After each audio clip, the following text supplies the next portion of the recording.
आपण अत्यंत दुर्भाग्यजनक कथा जो भली भावरे नुआ ओ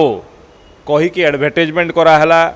एवं नाच गीत करी परीक्षा को बातिल करी एते कार्यक्रम करागला तार आउटपुट कौन आज विधानसभा जितेबाला से विषय में प्रश्न रखी तार उत्तर मिली आयोजन करने निमंते वर्तमान सुधा 94 कोटी 98 लक्ष 20,458 टंका एथिरे खर्च होईछि कहापाई कौथिपाई ना जड़े केवल लोकंकर व्यक्तिगत स्वार्थ साधन पाई तांकर राजनैतिक लंचिंग पाई नुआ ओ कार्यक्रम करी ए भलिया अर्थ आत्मसात करछंती कहिबी मु कारण ये अर्थ जदि वास्तव में छात्र छात्री मानकर विकास पाई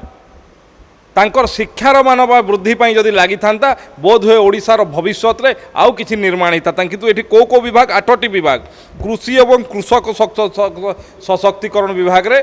नुआ ओ कार्यक्रम रे पैसा खर्च होईछि स्वास्थ्य और परिवार कल्याण विभाग रे खर्च होईछि क्रीड़ा और युव सेवा विभाग रे खर्च होईछि कोन होईछि तार आउटपुट कोन एथिरे जना पड़ुछि जे गोटे व्यक्तिर राजनैतिक लंचिंग पाई राज्य राजकोषरु एते कोटी टंका खर्च कले ये ओडिशावासी अर्थ तांको टिकस अर्थ ये जवाब तांको आगामी दिन रे भी दवा पई पड़िबो एथरु वर्ती पारिबे ना।